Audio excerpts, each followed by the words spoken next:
ሰላም እንዴት ናችሁ? ዛሬ ፈንዳሜንታልስ ኦፍ አካውንቲንግ 2 ላይ አራተኛ ቻፕተር የሆነውን ኢትዮጵያን ፔሮል ሲስተም ወይም ደግሞ አካውንቲንግ ፎር ፔሮል የሚለውን ይዤላችሁ መጥቻለሁ። እንግዲህ በዚህ ቻፕተር ስለ ፔሮል ሲስተም ስፔሲፊካሊ በኢትዮጵያን ኮንቴክስት ምን እንደሚመስል እንዲሁም አካውንቲንግ ትሪትመንታቸውን በዚህ ቪዲዮ ወይም በዚህ ቻፕተር የምንመለከት ይሆናል። እንዲሁም ከገቢ ግብር አሰላል ጋር በተያያዘ በተለይም የኦቨርታይም አሰላል ወይም ደግሞ የትርፍ ሰዓት ገቢ አሰላልን በተመለከተ የተደረጉ አዳዲስ ማሻሻያዎች ወይም አዋጆች አሉ። እነዚህን አዳዲስ ማሻሻያዎችና አዋጆች በዚህ ቪዲዮ የምንመለከት ይሆናል። እስከ ቪዲዮ ፍጻሜ ድረስ አብራችሁን ቆዩ። ኦኬ በመጀመሪያ የምናገኘው ፔሮል ማለት ምን ማለት ነው የሚለውን ነው። the term payroll pertains to all salaries and wages paid to employees።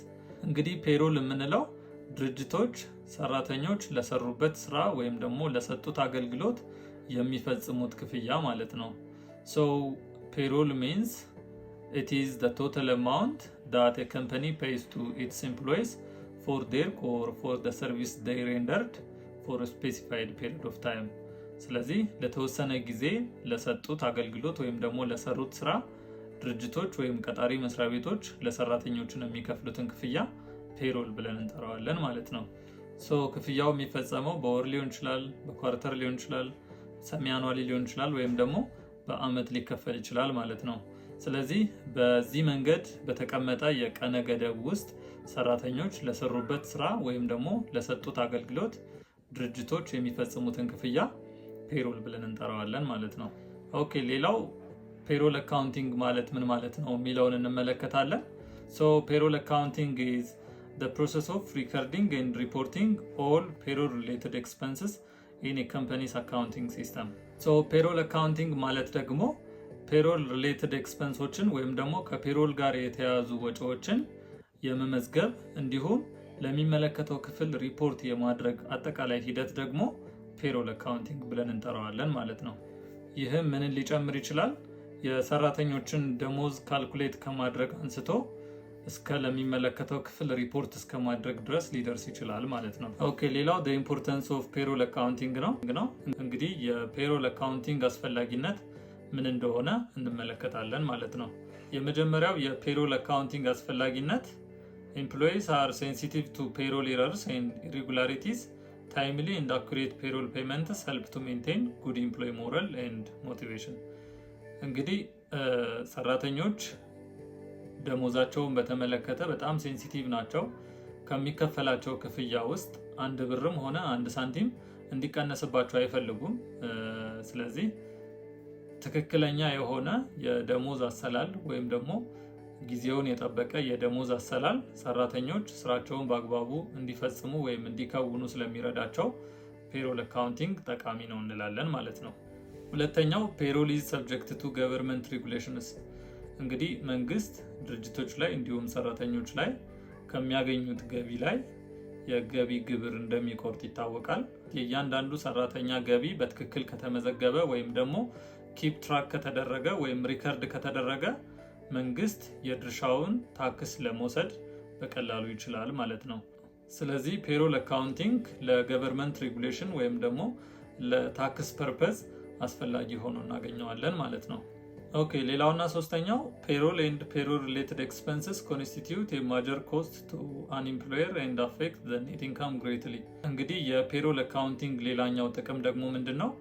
ድርጅቶች ከሚከፍሉት ወይም ደግሞ ከሚያወጡት ወጪዎች ውስጥ ትልቁን ቦታ የሚሸፍነው ወይም ደግሞ ሲግኒፊካንት ፖርሽን ኦፍ ኤክስፐንስ ለሰራተኞች የሚከፍሉት የደሞዝ ክፍያ ስለሆነ ድርጅቶች ይህንን መመዝገባቸው ወይም ደግሞ የሰራተኞችን ገቢ፣ የሰራተኞችን ወጪ እንዲሁም ደግሞ የተለያዩ ጥቅማ ጥቅሞችን በትክክል ኪፕ ትራክ ማድረጋቸው ወይም ደግሞ መመዝገባቸው ለቀጣሪ መስሪያ ቤቶችም ጠቃሚ ሆኖ እናገኘዋለን ማለት ነው።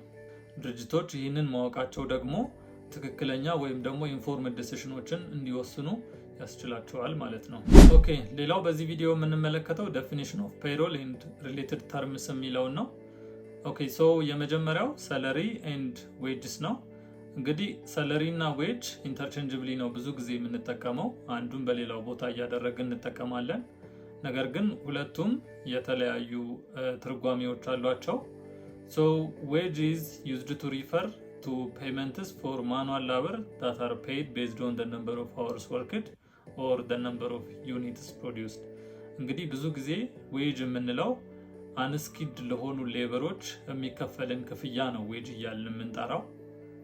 ያ ማለት በሰሩበት ሰዓት ልክ ወይም ደግሞ ባመረቱት ዩኒት ልክ ስንከፍላቸው ዌጅ እያልን እንጠራዋለን። በሌላ በኩል ሰለሪ የምንለው ደግሞ ስኪልድ ለሆኑ ወርከሮች በወር ሊሆን ይችላል ወይም ደግሞ ኦን አኑዋል ቤዝ ሊሆን ይችላል የምንከፍላቸውን ክፍያ ደግሞ ሰለሪ እያልን እንጠራዋለን ማለት ነው። ሁለተኛው the pay period የምንለው ነው። So the pay period is the length of time covered by each payroll payment። እንግዲህ pay period የምንለው ለሰራተኞች ደሞዝ የምንከፍልበት የጊዜ ርዝማኔ ከምን እስከ ምን ድረስ ነው የሚለውን የሚያሳየን ነው። ያ ማለት ለምሳሌ ደሞዝ በየወሩ ልንከፍል እንችላለን፣ በየአመቱ ልንከፍል እንችላለን፣ ሰሚ አኑዋሊ ልንከፍል እንችላለን። ለምሳሌ ደሞዝ የምንከፍለው በየወሩ ከሆነ ከወሩ የመጀመሪያ ቀን እስከ ወሩ የመጨረሻ ቀን ድረስ ያለውን የጊዜ ርዝማኔ ፔይ ፔሪድ እያልን እንጠራዋለን ማለት ነው። ኦኬ ፔሮል ሬጂስተር ወይም ደግሞ ፔሮል ሽት የምንለው እዚህ ጋር የምታዩት ነው ስክሪኑ ላይ። ሶ ፔሮል ሽት ወይም ደግሞ ፔሮል ሬጂስተር ምን ይይዛል ያልን እንደሆነ የመጀመሪያው ኢምፕሎይ ነምበር ነው። ሰራተኞች በተራ ቁጥር ወይም ደግሞ ባላቸው አይደንቲፊኬሽን ነምበር ሊዘረዘሩ ወይም ሊመዘገቡ ይችላሉ። ሁለተኛው ኢምፕሎይ ኔም ነው። ስለዚህ የሁሉም ሰራተኞች ስም ዝርዝር ይቀመጣል። ሌላው ቤዚክ ሳላሪያቸው የእያንዳንዱ ሰራተኛ ቤዚክ ሳላሪ ይጠቀሳል። ከዛ በመቀጠል አለዋንስ ካላቸው የእያንዳንዱ ሰራተኛ አለዋንስ፣ ከዛ በመቀጠል ኦቨርታይም፣ ግሮስ ኢርኒንግ፣ ዲዳክሽኖች ካሉ የተለያዩ ዲዳክሽኖች ይኖራሉ እነሱም ይጠቀሳሉ። ኢምፕሎይመንት ኢንካም ታክስ እንዲሁም ኔት ፔይ የሰራተኞች እጃቸው ላይ የሚደርሰውን ጠቅላላ ገንዘብ የነዚህን አጠቃላይ ዝርዝር የሚያሳየን ፔሮል ሬጂስተር እንለዋለን ማለት ነው። ሌላው ኢምፕሎይመንት ኢርኒንግ ሪከርድ የምንለው ነው። So it is a summary of each employee's earning, deduction and net pay for each payroll period and of cumulative gross earning during the year. So ቅድም ብለናል ፔሮል ሬጂስተር ወይም ፔሮል ሺት ማለት ድርጅቱ ውስጥ ያሉ ሰራተኞችን አጠቃላይ ግሮስ ኢርኒንጋቸውን፣ ዲዳክሽናቸውን እና ኔት ፔዮቻቸውን የሚያሳየን ሺት ነው ብለናል። ነገር ግን ኢምፕሎይ ኢርኒንግ ሪከርድ ማለት ግን የእያንዳንዱን ሰራተኛ ወይም የእያንዳንዱን ድርጅት ውስጥ ያለውን ሰራተኛ ኢርኒንጉን፣ ዲዳክሽኑን እና ኔት ፔዩን የሚይዝልን ወይም ደግሞ በሰመሪ መልክ የሚያስቀምጥልን ደግሞ ኢምፕሎይ ኢርኒንግ ሪከርድ እንለዋለን ማለት ነው።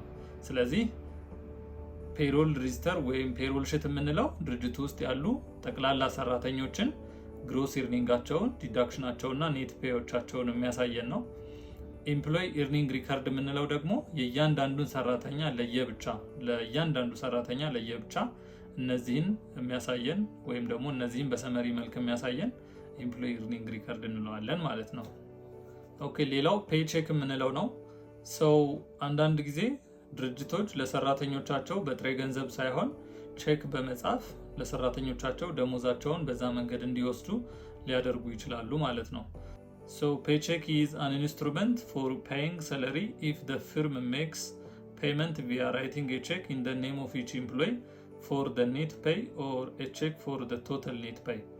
So ድርጅቶች ለእያንዳንዱ ሰራተኛ ሊሆን ይችላል ወይም ደግሞ በሁሉም ሰራተኛ ስም አንድ ጊዜ ቼክ በመጻፍ የሰራተኞችን ደሞዝ ሊከፍሉ ይችላሉ ማለት ነው። ሶ ይሄንን ፔይ ቼክ እንለዋለን ማለት ነው። ሌላው ግሮስ ኢርኒንግ የምንለው ነው። ሶ this is the total pay to an employee before deductions for the pay period. ሶ ግሮስ ኢርኒንግ የምንለው የአንድ ሰራተኛ ቤዚክ ሰለሪ ሲደመር ኦቨርታይም ሲደመር አለዋንስ እና ሌሎች የመሳሰሉት ቤኔፊቶች ካሉ የነዚህ ድምር ግሮስ ኢርኒንግ እንለዋለን ማለት ነው። ይህም ማለት የአንድ ሰራተኛ ያልተጣራ ደሞዝ ማለት ነው። ያ ማለት ተቀናሾች ከመቀነሳቸው በፊት የአንድ ሰራተኛ ያልተጣራን ደሞዝ ወይም ያልተጣራን ክፍያ ግሮስ ኢርኒንግ እንለዋለን ማለት ነው።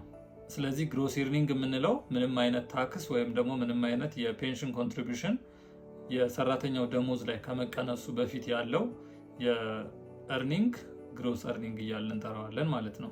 ሌላው ፔሮል ታክስ የምንለው ነው። So these are taxes levied against the employer on the payroll of a firm. It is an additional payroll related expense to an employer. እንግዲህ ፔሮል ታክስ የምንለው ደግሞ ምንድነው?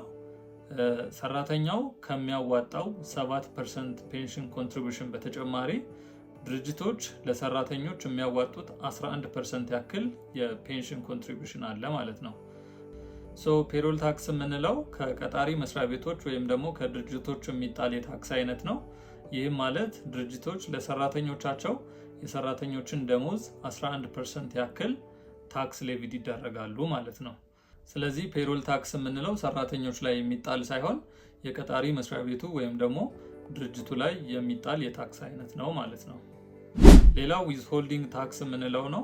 These are taxes levied against the earning of employees of an organization and withheld by the employer per the regulation of the concerned government. እንግዲህ ዊዝሆልዲንግ ታክስ የምንለው ድርጅቶች ወይም ቀጣሪ መስሪያ ቤቶች ከሰራተኞቻቸው የሰበሰቡትን ታክስ ዊዝሆልድ አድርገው ወይም ደግሞ ለትንሽ ጊዜ አቆይተው ለሚመለከተው የመንግስት ክፍል ሪፖርት ስለሚያደርጉ ለዛ ነው ዊዝሆልዲንግ ታክስ የምንለው ማለት ነው። ስለዚህ ከሰራተኞች የሚሰበሰበው ታክስም ይሁን ድርጅቶች ለሰራተኞቻቸው የሚጥሉት ታክስ ሁለቱም በቀጣሪ መስሪያ ቤቱ በኩል ዊዝሆልድ ተደርጎ ሪፖርት በሚደረግበት ጊዜ ለሚመለከተው የመንግስት ክፍል ወይም ደግሞ ለሚመለከተው የመንግስት አካል ሪፖርት ይደረጋል ማለት ነው። ኦኬ፣ ሌላው በዚሁ ክፍል የምንመለከተው ፔሮል ዲዳክሽንስ የሚባሉትን ነው። So these are all the reductions from the gross earning of an employee, such as withholding taxes, union dues, fines, credit association pays, and so on. So payroll deduction የምንላቸው ከግሮስ ኢርኒንግ ላይ ወይም ደግሞ ካልተጣራ የሰራተኞች ደሞዝ ላይ የሚቀነሱ ማንኛውም አይነት ተቀናሾች ፔሮል ዲዳክሽንስ እንላቸዋለን ማለት ነው። ለምሳሌ ዊዝሆልዲንግ ታክስ ሊሆን ይችላል። ይህ ማለት ኢምፕሎይመንት ኢንካም ታክስ ሊሆን ይችላል፣ ወይም ደግሞ ፔንሽን ኮንትሪቢዩሽን ሊሆን ይችላል። ማንኛውም አይነት የሰራተኞች ላይ የሚጣል ታክስ በቀጣሪ መስሪያ ቤቱ በኩል ዊዝሆልድ ሊደረግ ስለሚችል እነዚህን ፔሮል ዲዳክሽን እንላቸዋለን። ሌላው ዩኒየን ዲዩስ የሚባሉ አሉ። ለምሳሌ ማህበራት ሊኖሩ ይችላሉ። ተቀጣሪዎች ወይም ደግሞ ሰራተኞች እነዛ ማህበራት ላይ መዋጮ ለመጣል እነዛ ማህበራት ላይ ጆይን ሊያደርጉ ይችላሉ። ድርጅቱ ደሞዝ ለሰራተኞች ሲከፍል ለነዛ ማህበራት ተቀናሽ የሚደረጉ ገንዘቦችን እየቀነሰ ለሰራተኞች ደሞዝ ይከፍላል ማለት ነው። እነዛ እንደ ተቀናሽ ነው የሚቆጠሩት ማለት ነው። ሌላው ደግሞ ቅጣት ሊሆን ይችላል። ሰራተኛው ላይ የተጣለ ማንኛውም አይነት ቅጣት ሊኖር ይችላል። ስለዚህ ቀጣሪ መስሪያ ቤቱ ለሰራተኛው ደሞዝ ከመክፈሉ በፊት የተለየ ቅጣት ወይም ደግሞ ሰራተኛው ላይ የተጣለ ቅጣት ካለ ያንን ቅጣት መጀመሪያ ምን ማድረግ አለበት? መቀነስ አለበት ማለት ነው። ስለዚህ እነዚህም እንደ ፔሮል ዲዳክሽን ስለሆነ የሚቆጠሩት እዚሁ ክፍል ላይ እናካትታቸዋለን ማለት ነው። ሌላው ክሬዲት አሶሲዬሽን ነው። እንግዲህ ቀጣሪ መስሪያ ቤቶች ወይም ድርጅቶች ምን ያደርጋሉ? ክሬዲት አሶሲዬሽኖችን ያቋቁማሉ። ከሰራተኞች ደሞዝ ለምሳሌ ከ5% እስከ 20% ሊሆን ይችላል ሰራተኞች ደሞዛቸውን እዛ ክሬዲት አሶሲዬሽን ላይ እንዲቆጥቡ ያደርጋሉ ማለት ነው። ሰራተኞች ከደሞዛቸው በየወሩ 5% ሊሆን ይችላል፣ 10% ሊሆን ይችላል፣ 20% ሊሆን ይችላል ተቀናሽ እየተደረገ እዛ ክሬዲት አሶሲዬሽን አካውንት ውስጥ ገቢ ይደረጋል ማለት ነው። በተለያየ መንገድ ሰራተኞች የብድር ፋሲሊቲ ቢፈልጉ በቆጠቡት የገንዘብ ልክ የብድር አገልግሎት እንዲያገኙ የሚያስችላቸው የአሶሲዬሽን አይነት ነው ማለት ነው። ከሰራተኞች ላይ ለክሬዲት አሶሲዬሽን የሚከፈል ወይም የሚቀነስ የገንዘብ መጠን ካለ እነዚህ እንደ ፔሮል ዲዳክሽን ስለሚቆጠሩ ለሰራተኞች ደሞዝ ከመክፈላችን በፊት መጀመሪያ ለክሬዲት አሶሲዬሽን የገባነው ቃል ካለ ያንን ተቀናሽ ማድረግ ይጠበቅብናል ማለት ነው። ኦኬ፣ ሌላውና የመጨረሻው ኔት ፔይ የምንለው ነው። እንግዲህ ኔት ፔይ የምንለው ከግሮስ ኢርኒንግ ላይ ማንኛውንም አይነት ተቀናሽ ከቀነስን በኋላ ሰራተኞች እጅ ላይ ሊደርስ የሚችለው የገንዘብ መጠን ኔት ፔይ ወይም ደግሞ ሆም ቴክ መኒ እያልን እንጠራዋለን ማለት ነው።